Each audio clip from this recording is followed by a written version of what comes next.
आज बीजेपी का 42वां स्थापना दिवस है, इसलिए आज हम आपको ये बताने वाले हैं कि वो कौन सी बातें हैं जो बीजेपी को देश की दूसरी पार्टियों से अलग बनाती हैं। और आज इस मौके पर प्रधानमंत्री मोदी ने 3 महत्वपूर्ण बातें कही। पहली है कि इस देश में जिन पार्टियों को केवल एक परिवार चलाते हैं, उन्होंने दशकों तक भारत के लोगों के साथ विश्वासघात किया। दूसरी बात ये कि बीजेपी देश की अकेली ऐसी पार्टी है जो लोगों को वोट बैंक की राजनीति के नुकसान समझाने में सफल रही। और तीसरी बात, बीजेपी की कोशिश है कि वो आखिरी व्यक्ति तक अपनी योजनाओं का लाभ पहुंचाए। तो आज बीजेपी के राष्ट्रीय मुख्यालय में नई दिल्ली में एक खास कार्यक्रम आयोजित किया गया और इस दौरान बीजेपी ने एक नया प्रयोग किया।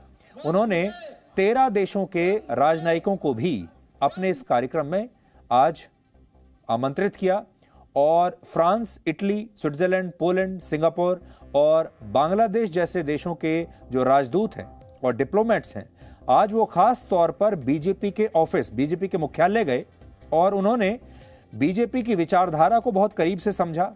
इन सारे डिप्लोमेट्स को ये ब्रीफिंग दी गई कि बीजेपी है क्या, बीजेपी की विचारधारा क्या है, बीजेपी कैसे काम करती है, बीजेपी की जो योजनाएं हैं वो क्या हैं। यानी बीजेपी के डीएनए को आज जो है इन डिप्लोमेट्स को समझाया गया। तो आप भी देखिए आज बीजेपी के मुख्यालय में बीजेपी का 42वां जन्मदिन कैसे मना। हमारे लिए राजनीति और राष्ट्रनीति साथ साथ चलते हैं।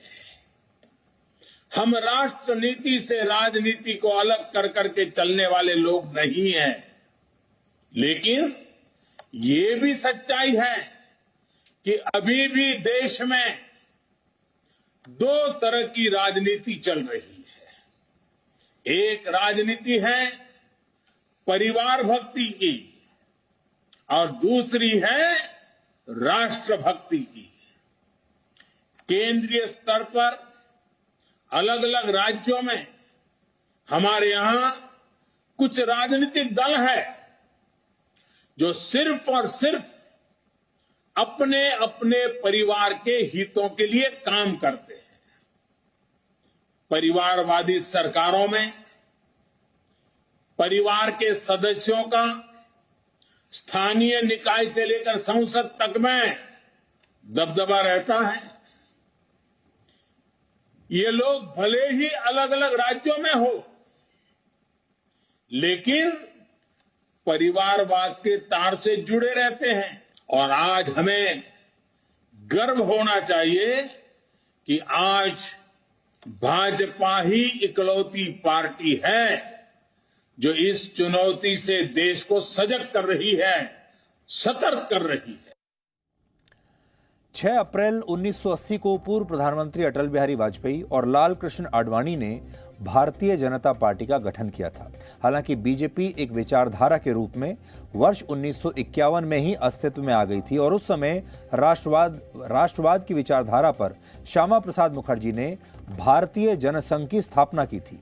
और वर्ष 1977 में इमरजेंसी समाप्त होने के बाद भारतीय जनसंघ का जनता पार्टी में विलय हो गया था। और इस विलय का कारण यह था कि ये सारी पार्टियां इमरजेंसी के बाद इंदिरा गांधी को हराना चाहती थी। इस वजह से ये एक साथ आई और बीजेपी ने अपना पहला लोकसभा चुनाव वर्ष 1984 में लड़ा था और तब उसे सिर्फ लोकसभा में 2 सीटों पर जीत मिली थी। सोचिए, ये बीजेपी के लिए बड़ी हार थी क्योंकि उसने 224 लोकसभा सीटों पर चुनाव लड़ा और उसमें से सिर्फ 2 जीती। हालांकि इसके बाद बीजेपी ने जमीनी स्तर पर अपने संगठन को मजबूत किया और अपनी स्थापना के केवल 16 वर्षों में वो भारत की सबसे बड़ी पार्टी बन गई। 16 साल में 1996 के लोकसभा चुनाव में उसे 161 सीटें मिली और वो देश की सबसे बड़ी पार्टी बन गई। उस समय बीजेपी ने गठबंधन सरकार बनाई जो सिर्फ 13 दिनों तक ही सत्ता में रही, जिसके प्रधानमंत्री थे अटल बिहारी वाजपेयी। इसके बाद 1998 के लोकसभा चुनाव में बीजेपी ने अपनी रणनीति बदली और कई दलों के साथ मिलकर उन्होंने एक नया गठबंधन बनाया जिसका नाम था राष्ट्रीय जनतांत्रिक गठबंधन, जिसे आप एनडीए के नाम से जानते हैं। लेकिन तब जयललिता की पार्टी एआईएडीएमके ने बीजेपी से अपना समर्थन वापस ले लिया, जिससे ये सरकार 13 महीनों में ही गिर गई थी। हालांकि इन 13 महीनों में बीजेपी भारत के लोगों के बीच काफी लोकप्रिय हो गई क्योंकि इसी समय अवधि में भारत ने पोखरण में परमाणु परीक्षण किया और उससे भी राष्ट्रवाद की एक नई लहर आई।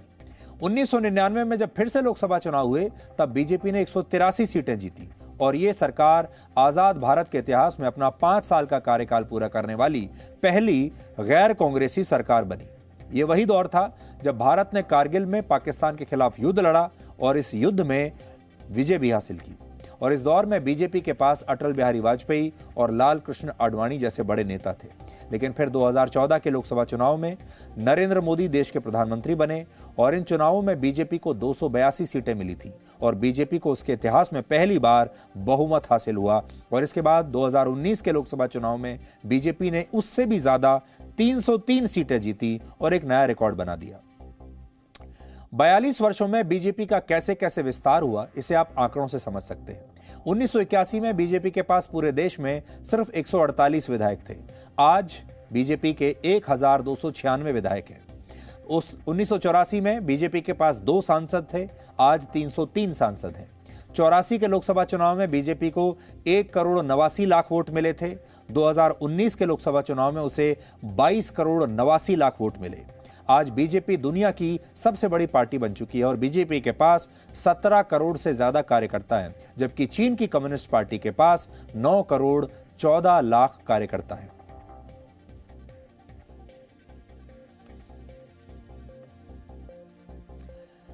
बीजेपी को एक इलेक्शन की मशीन भी कहा जाता है क्योंकि वो एक मशीन की तरह काम करती है। मशीन ना थकती है ना छुट्टी लेती है, बिना रुके आराम करती है, वेकेशन पर भी नहीं जाती राहुल गांधी की तरह। इसी तरह बीजेपी मशीन की तरह लगातार संगठन को मजबूत करती रहती है और बीजेपी ने असल में यह बताया कि एक पार्टी के लिए संगठन की ताकत क्या होती है। और बीजेपी को लोग अक्सर मिडिल क्लास की पार्टी कहते हैं, व्यापारियों की पार्टी कहा जाता है, उसे अमीरों की पार्टी माना जाता है। ये एक पुरानी छवि रही है बीजेपी की। लेकिन आपको जानकर बहुत हैरानी होगी कि असल में ऐसा है नहीं, क्योंकि अगर आप देखें तो सबसे ज्यादा पिछड़ी जाति के और ओबीसी के जो सांसद और विधायक हैं वो बीजेपी के पास हैं। और बीजेपी की जो योजनाएं बनी सरकार बनाने के बाद सबसे ज्यादा गरीबों को और पिछड़ों को ध्यान में रखकर बीजेपी ने ही अपनी योजनाएं बनाई, जिससे कई बार जो अमीर और व्यापारी वर्ग जो है वो भी कई बार बीजेपी से नाराज हो जाता है, ये कहकर कि बीजेपी हमारे बारे में नहीं सोचती और दूसरों के बारे में सोच रही है। लेकिन बीजेपी ने सबसे ज्यादा असल में गरीबों के लिए और पिछड़ी जातियों के लिए काम किया, जो कि उसकी इससे पहले उसकी छवि ऐसी नहीं थी। इसके अलावा एक और बड़ी बात है, बीजेपी विचारधारा पर आधारित शायद आज भारत की एकमात्र पार्टी है। इससे पहले जो लेफ्ट पार्टी थी सीपीएम और सीपीआई, ये विचारधाराओं पर आधारित पार्टियां थी, लेकिन अब ये बहुत ही सिकुड़ गई हैं, इनका कोई ज्यादा महत्व नहीं रह गया है। बीजेपी अकेली ऐसी पार्टी है जो विचारधाराओं पर आधारित है और बीजेपी जो है एक राष्ट्रवाद पर भी आधारित पार्टी है। आपको याद होगा हमारे देश में 1970 के दशक में एंग्री यंग मैन का उदय हुआ था, क्योंकि उसे गुस्सा बहुत आता था और हमारी जो सारी फिल्में थी उसने आपको यह बताया कि लोगों को एंग्री यंग मैन का किरदार बड़ा पसंद आता था। वो इसलिए था क्योंकि लोगों में कुंठा थी, समाज में गुस्सा था और समाज अपना जो गुस्सा निकालना चाहता था वो इस एंग्री यंग मैन के जरिए निकालता था जब वो सिनेमा देखने के लिए जाता था। असल में बीजेपी का जो उदय हुआ वो भी ऐसे ही हुआ। और अगर आप देखेंगे तो बीजेपी राष्ट्रवाद की एक नई लहर लेकर आई इस देश में, जो कि इससे पहले ये लहर दबी हुई थी, कोई इसके बारे में बात नहीं करता था। हमें अपने देश पर गर्व नहीं था क्योंकि किसी ने हमें ऐसा बताया ही नहीं। दूसरी बात, बहुसंख्यक आबादी जो थी हमारे देश की वो बड़ी नाराज रहती थी, वो कुंठित थी और उसके अंदर एक बहुत गुस्सा था इस बात का कि बहुसंख्यक आबादी को इग्नोर करके हमारे देश की जो दूसरी पार्टियां थी वो अल्पसंख्यक आबादी को एक वोट बैंक की तरह मानती थी और अल्पसंख्यक आबादी को बहुसंख्यक आबादी से ज्यादा महत्व दिया गया और उन्हें एक वोट बैंक की तरह ट्रीट किया गया, जिससे हमारा जो बहुसंख्यक आबादी के जो लोग थे वो गुस्से में थे, क्रोध में थे, नाराज थे। और जब नरेंद्र मोदी का उदय हुआ तो उन्होंने नरेंद्र मोदी के अंदर वही देखा जो 70 के दशक में लोग सिनेमा घरों में एंग्री यंग मैन के किरदार में देखते थे। और ये जो नाराजगी थी, ये जो गुस्सा था, ये ज्वालामुखी बनकर फूटा और देश ने एक नए नायक के रूप में नरेंद्र मोदी को अपना लिया। देश में बीजेपी के विस्तार का एक बहुत बड़ा कारण गठबंधन की राजनीति भी है। 89 से 2014 तक भारत में गठबंधन की सरकारें बनती रही और कई बार गठबंधन की वजह से सरकारें कोई भी साहसिक और बड़े फैसले नहीं ले पाती थी, जिससे जनता में बड़ा गुस्सा होता था। सरकारों को यह डर लगा रहता था कि अगर हमने ये फैसला लिया तो ये पार्टी नाराज हो जाएगी, दूसरा फैसला लिया तो दूसरी पार्टी नाराज हो जाएगी और हमारी सरकार गिर जाएगी। इसलिए 30 वर्षों तक हर प्रधानमंत्री सिर्फ इस चक्कर में लगा रहा कि उसकी सरकार किसी तरह 5 साल तक चलती रहे, चाहे लोगों का कुछ भी हो। और गठबंधन सरकार से हमारे देश के लोग परेशान हो गए और यही कारण है कि 2014 के चुनाव में उन्होंने नरेंद्र मोदी को प्रचंड बहुमत के साथ देश की संसद में भेजा। परिवारवाद और तुष्टीकरण की राजनीति को लेकर भी लोगों में कुंठा और नाराजगी थी, जिसकी वजह से बीजेपी लोगों के बीच बहुत लोकप्रिय हुई और राष्ट्रवाद की विचारधारा और बीजेपी ने जो अपने मुद्दे बनाए थे उन्हें बीजेपी ने कभी भी छोड़ा नहीं। राम मंदिर के लिए आंदोलन चलाया, कश्मीर में अनुच्छेद 370 का मुद्दा उठाया, भ्रष्टाचार पर जीरो टॉलरेंस की बात कही और हिंदुत्व के मुद्दे को लेकर भी बीजेपी कभी भी शर्माई नहीं।